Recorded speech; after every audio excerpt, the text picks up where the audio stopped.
চট্টগ্রামের সাংবাদিকদের সাথে আমার সম্পর্ক প্রায় 40 বছরের সম্পর্ক এবং অনেকের সাথে একেবারে একান্ত ব্যক্তিগত সম্পর্ক। রাজনৈতিক সম্পর্কের বাইরেও অনেকের সাথে আমার সম্পর্ক আছে এখানে। সুতরাং আজকের দিনটা শুধুমাত্র আমি, অনেক সাংবাদিক ভাই বোনেরা এবং অনেকেই আবার আমাকে বলেছে, আপনি ঢাকায় এত বেশি সময় দিচ্ছেন, আপনি আমাদের সাথে কোনো সময় দিচ্ছেন না, আমরা আপনাকে পাচ্ছি না, তোমরা বসে যাও, দাঁড়ানোর কিছু নেই এখানে।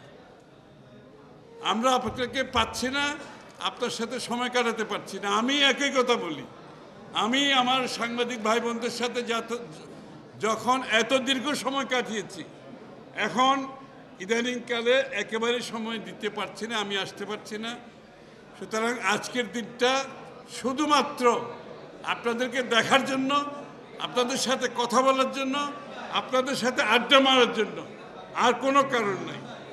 এবং রাজনীতিবিদ সাংবাদিকের সম্পর্ক হচ্ছে হাতে হাত মিলিয়ে চলতে হয়, কেউ কাকে ছাড়া চলতে পারে না, বিচ্ছিন্ন হওয়ার কোনো সুযোগ নাই।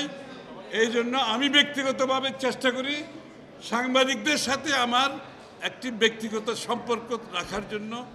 আমি সেটা চট্টগ্রামে থাকলেও, ঢাকা থাকলেও চেষ্টা করেছি সাংবাদিকদের সাথে যাতে আমার একটা ইন্টারাকশন হয়, কমিউনিকেশন হয়, এনগেজমেন্ট হয়, সার্বক্ষণিকভাবে আমি চেষ্টা করি সেটা। উৎসবে খুশি হবে নগদে বেশি, কারণ ঘন্টায় ঘন্টায় আছে গিফট জেতার সুযোগ। হয়তো সব সময় সফল হতে পারি না, এর জন্য সকল সাংবাদিক ভাই বোনদের বলছি, আপনারা আজকে এসছেন, আমি আপনাদের কাছে কৃতজ্ঞ।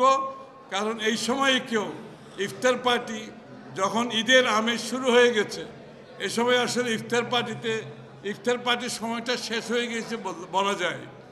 কিন্তু আমি তারপরেও ভাবলাম আর তো সময় পাচ্ছি না, এরপরে ঈদের পরে আবার বন্ধ।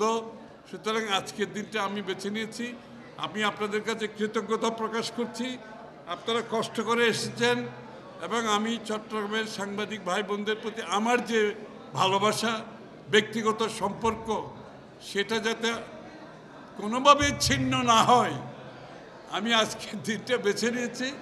এই সম্পর্ক আমাকে রাখতে হবে আপনাদের সাথে। আমি আপনাদের সহযোগিতা চাই। আগামী দিনে বাংলাদেশ, নতুন বাংলাদেশ, শেখ হাসিনা পলায়ন করার পরে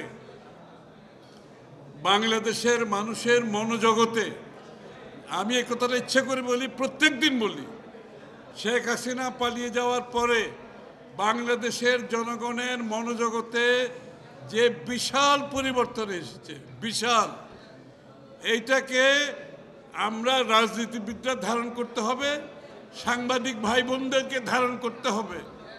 নতুন বাংলাদেশের যে আকাঙ্ক্ষা, শেখ হাসিনা পলায়ন পরবর্তী সময়ে নতুন বাংলাদেশের যে আকাঙ্ক্ষা, বাংলাদেশের মানুষ যে প্রত্যাশা, সেই প্রত্যাশা আমি নিশ্চিত আমার সাংবাদিক ভাই বোনেরা পালন করবেন।